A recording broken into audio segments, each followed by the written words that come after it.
the duties of the office on which I am about to enter. Dick Cheney didn't care what people thought of him.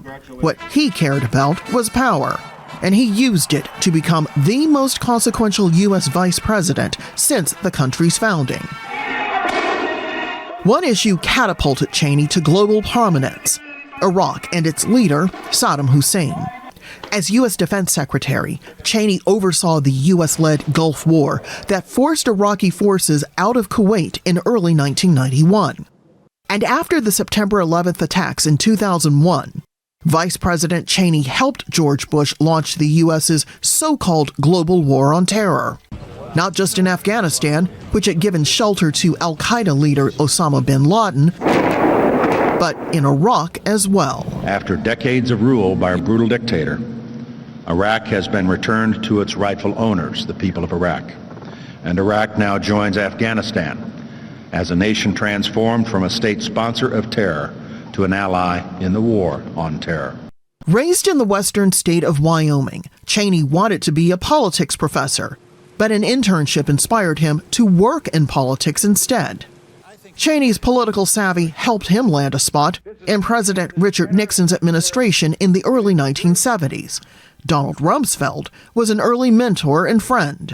Cheney survived the Watergate scandal that forced Nixon from office in 1974, turning up as Gerald Ford's chief of staff.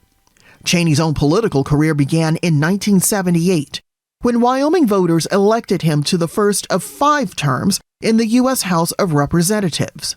A decade later, Cheney left Congress for the Pentagon, where he served as George H.W. Bush's Secretary of Defense.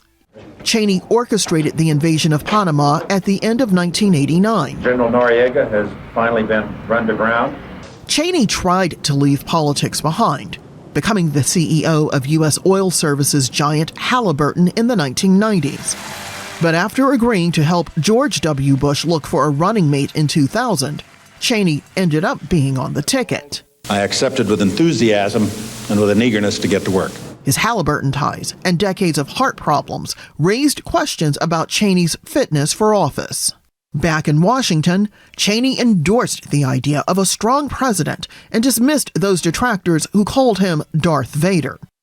While most vice presidents avoid the limelight, Cheney's behavior kept him in the headlines. He called torture necessary to protect the country from terror attacks. He cursed out a Democratic politician on the floor of the U.S. Senate. He dismissed criticism of the Iraq War by saying, "So?" He shot an acquaintance in the face during a hunting trip in 2005. But Cheney also defended LGBTQ rights. His younger daughter is gay.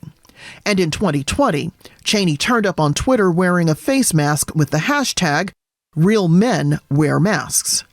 Notable because after 6 heart attacks since age 37, Cheney underwent a heart transplant in 2012 and thus was much more vulnerable to the dangers of the coronavirus. Simply by surviving every cardiac treatment possible, Cheney became one of the most important heart patients for doctors in the United States. But that never got as much attention because of Cheney's unapologetic wielding of power, its impact on the peoples of the Middle East, and indeed because of how his vision for the U.S. affected its reputation around the world. Don't miss out, get the full picture. Subscribe to Al Jazeera for reliable news and expert insights. Like, share, stay ahead.